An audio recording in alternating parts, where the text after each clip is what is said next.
আজকে রান্না করব রুটি বা পরোটার সাথে জমে যাওয়ার মতো একটা মাংসের রেসিপি। তার জন্য প্রথমে কড়াই বসিয়ে তার মধ্যে দিলাম গরম মশলা আর শুকনো লঙ্কা, আর দিলাম পেঁয়াজ, আদা, রসুন, কাঁচা লঙ্কা, গোলমরিচ একটা পেস্ট বানিয়ে রেখেছিলাম। ওই পেস্ট খুবই সামান্য পরিমাণে দিয়ে নিয়েছি পেঁয়াজের ওপর। এবার ভালো করে ভেজে নেব। দিলাম লাল লঙ্কার গুঁড়ো। যেহেতু এই রান্নাটাতে হলুদের ব্যবহার হবে না, চাইলে কাশ্মীরি লঙ্কা দিতে পারেন। আমি লাল লঙ্কা দিয়েছি ঝালের জন্য। উপর থেকে দিয়ে নিলাম টমেটো। এবার মশলাটাকে খুব ভালো করে কষিয়ে নিতে হবে। মশলাটা ভাজা হচ্ছে। ভাজতে ভাজতে আমি একটা মশলা রেডি করব।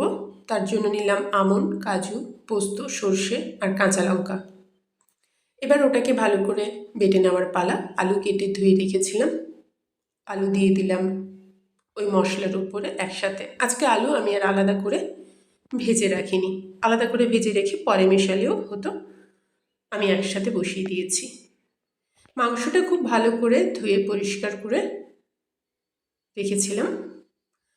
আলুর সাথে মাংস একসাথে আমি তুলে নিলাম। এবার এটাকে মশলার সাথে ভালো করে কষিয়ে নিতে হবে। মশলার পরিমাণ আদা, পেঁয়াজের, রসুনের আমি খুব কমই দিয়েছি।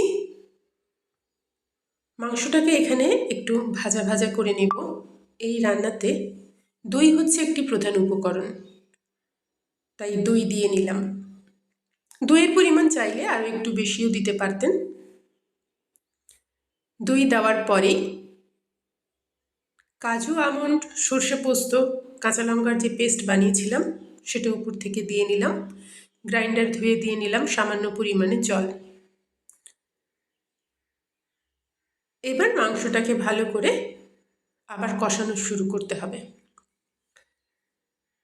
মাংসটা খুব ভালো করে কষানো হয়ে যাওয়ার পরে আমি দিলাম গোলমরিচ আর মেথি পাতা আর আমচুর পাউডার।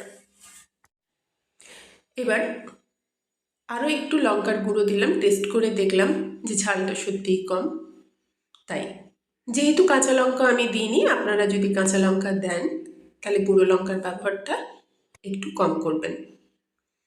এবার মাংসটা খুব ভালো করে আবার কষাতে শুরু করলাম। এই মাংসতে আমি আলাদা করে কোনো জল দেব না, যেহেতু দই দেওয়া আছে, ওর জলেই রান্নাটা হয়ে যাবে। পরিমাণ মতো দিলাম নুন আর সামান্য লেবুর রস। আবার মাংসটা আমি কষাতে শুরু করলাম। মাঝে শুধু দেখে নিতে হবে আমার আলু আর মাংস সেদ্ধ হয়েছে কিনা, সেই হিসেবে ঢাকা কয়েকবার দেবেন আর খুলে নেবেন। এই মাংসটাতে ঘি আর বাটার দুটোই খেতে খুব ভালো লাগে, তাই পরিমাণ মতো দিলাম ঘি। বাটারের পরিমাণটা চাইলে কেউ একটু বেশি দিতে পারেন। আমি খুব বেশি বাটার দিইনি, অল্পই বাটার দিলাম এই রান্নাতে। এবার আবার মাংসটাকে কষিয়ে নেব। রান্না শেষ হতে আর বেশি বাকি নেই, রান্নাটি প্রায় শেষের মাথায়। এর একটি মশলা রেডি করে নিলাম, সেটা হচ্ছে সাজিরা আর সামরিচ। হালকা তাওয়াতে ভেজে নিলাম। ভেজে ওটাকে আমি গুঁড়ো করে নিয়েছি।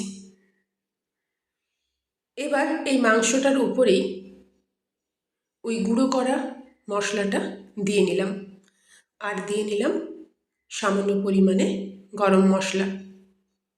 ব্যাস, আর কিছু না, রান্না প্রায় শেষ। আমার তো দেখতে ভালো লাগছে, আপনাদের কেমন লাগছে জানি না, করে দেখবেন, অবশ্যই খেতে খুব সুন্দর হয়, করবেন কিন্তু।